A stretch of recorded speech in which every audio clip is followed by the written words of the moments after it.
The European Union has agreed to provide Armenia with 20 million euros in military assistance under the European Peace Facility. EU officials say the support will be limited to non-lethal military equipment. This follows an earlier allocation of 10 million euros in 2024, the first time in history that the EU provided military-related support to Armenia under the facility.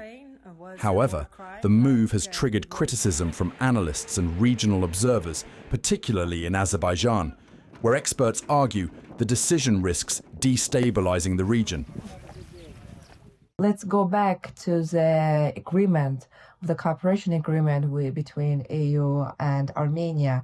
And it was actually a very paradoxical document, which already included some statements that broke the peace agenda and the peace process regarding to the criteria and to the outcomes of the Washington summit.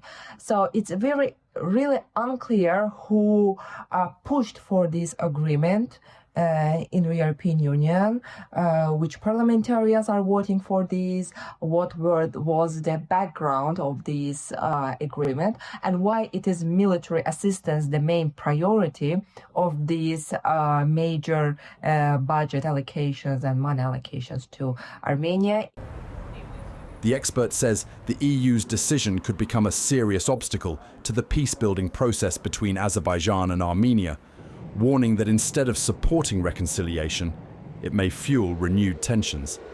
If the conflict is over, it's not logical that EU giving so much budget, so much and many euros to Armenia, because we are now on the peace process and there's no, let's say, military factor in the peace agenda. So it's very controversial, and I will say it's even double standards. From one side, EU supporting the peace agenda and the outcomes of the Washington summit, and we can understand this perspective from the statements of Ursula von der Leyen, from the Costa and other officials. From the other side, this really controversial.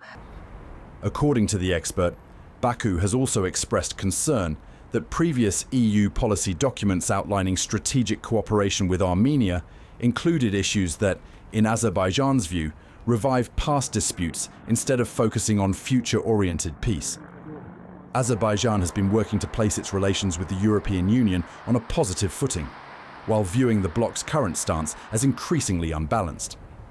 As diplomatic efforts continue, the expert stressed that maintaining neutrality and balance will be crucial if the European Union hopes to contribute meaningfully to lasting peace between Azerbaijan and Armenia.